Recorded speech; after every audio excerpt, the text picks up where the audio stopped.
नमस्कार मित्रांनो, नांदगावात बाळू नावाचा एक प्रचंड ताकदवान पहिलवान होता. संपूर्ण गाव त्याला घाबरायचे, कारण त्याच्याकडे ताकद होती पण बुद्धी कमी. एकदा गावात मोठी कुस्ती स्पर्धा झाली. बाळू गर्वाने मैदानात उतरला, पण परगावच्या भीमा पहिलवानांनी त्याला क्षणात जमिनीवर आदळलं.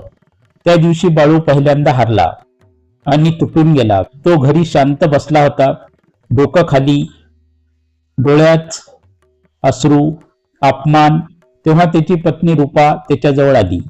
ती काही बोलली नाही, फक्त त्याच्या खांद्यावर हात ठेवला आणि म्हणाली, हरलास म्हणून तू कमी होत नाहीस, शिकला नाहीस तर कमी होशील. त्या दिवसापासून बाळू बदलू लागला, ताकदीसोबत बुद्धीही शिकू लागला.